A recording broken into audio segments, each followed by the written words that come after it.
What is up, YouTube, and welcome back to the channel and Bird Strength Day 272. Um, yeah, not really anything new at this point. You all know what the trainings look like, and they've looked like this for a pretty long time. I think it's the longest that I've went without basically changing anything with exercises that I'm doing. And for some of you, maybe it's gonna seem boring training that way, always doing the same exercise over and over again.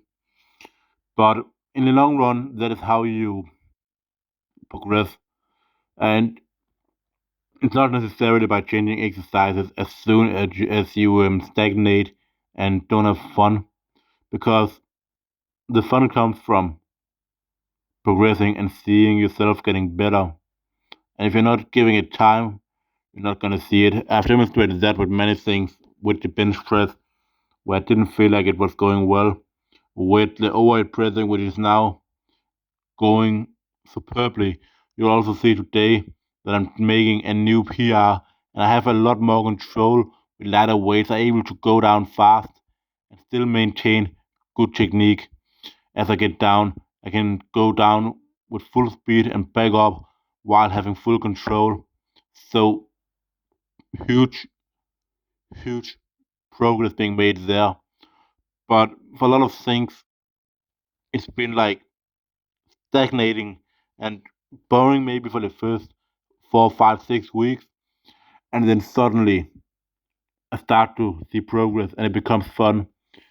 So when you're running a program, give it some time for you to actually begin to see the results. And if you think you're not doing, if you think you're doing and not working, it's maybe not that you should change the exercise, because if you change the exercise or change your goal, that is a sign of losing.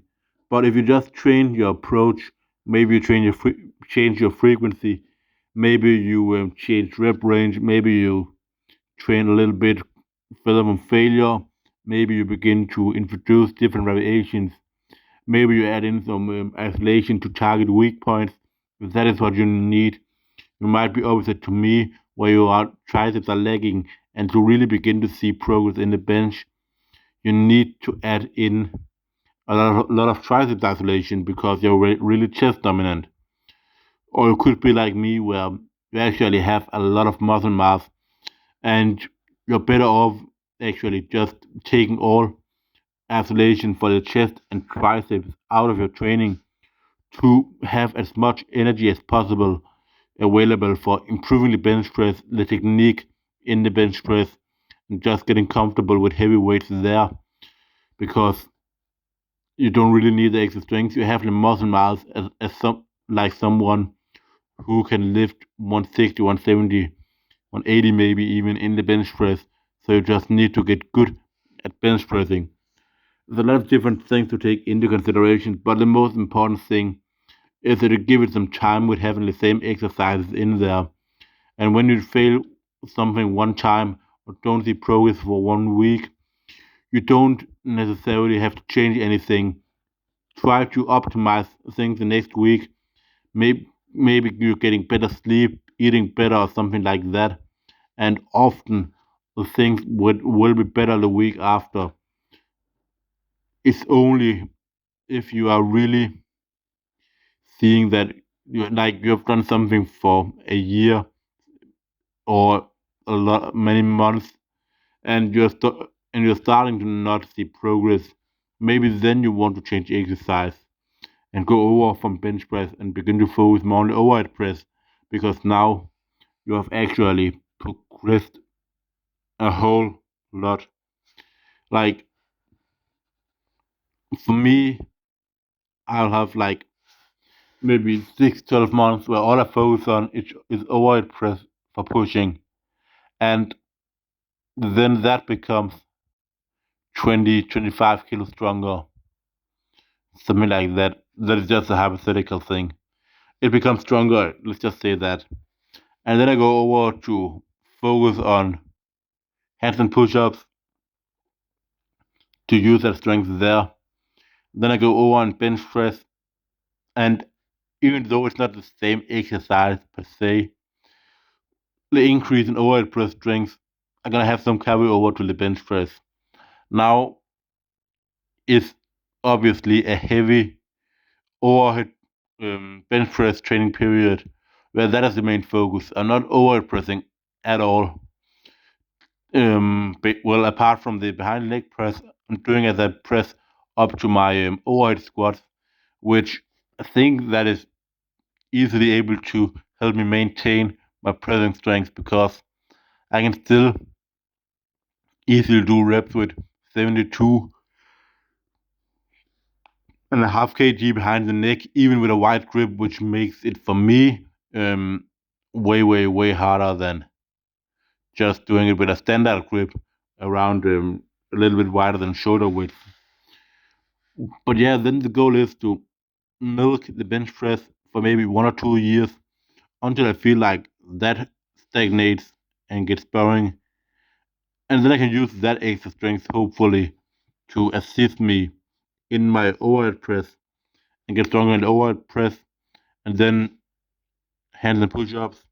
And then as I get back to bench press, the extra strength that I've gained in overhead pressing will assist me in getting stronger in the bench press again.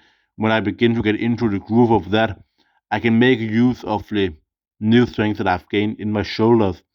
And for me, that is a great way to do it. So, as I said, I keep things often in the program the same or very similar for maybe a year. And that's just personally how I like to do it.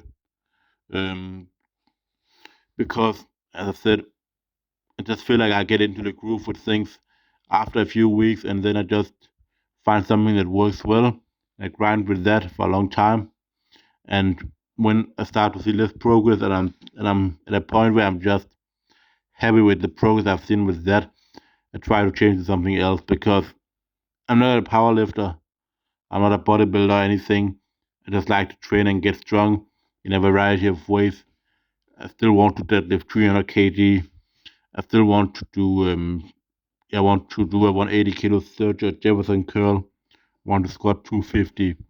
I would even want to do 75 kilo pull ups, um, things like that, planche on the rings. So my training is gonna differ a lot in periods with what I'm doing compared to many other people that you're seeing. But I always have periods where something I'm more in the front seat. For example, right now, as it's squat, bench, pull ups, a little bit of surge or deadlift. That are the main things right now that I'm trying to really build up strength in. Um, when it comes to big movements, and because these are basically all weighted exercises, not body weight exercises, apart from the pull ups, of course. Um, I'm a lot heavier than I would be if I was training bodyweight exercises. So at some point, I'm going to get into more of a period where the focus shifts, and I want to again be stronger in handstand push-ups. Want to be able to do planche on rings as well, stuff like that, iron cross, and I'll need to get lighter. I'll need to lose size in my legs, especially, and not be as strong in the squat. These are things, sacrifices I'll have to make. But I always do the things in periods, because if I do like some people where they always do new things, then they want to run a lot, then they squat a lot. The next 3 months they do something new, and then they change again. Changing that often, you just end up not really getting good at anything. So that's why I keep the things around for like 1 or 2 years, because then I can actually see significant progress before I move over to something else and not, what could you say, like waste my time in that manner. But yeah, Maybe I've seen the training. Maybe you have just been listening to me talking. Anyways, guys, that is gonna be all for Brute Strength Day 272. And I'll see you all for the next one.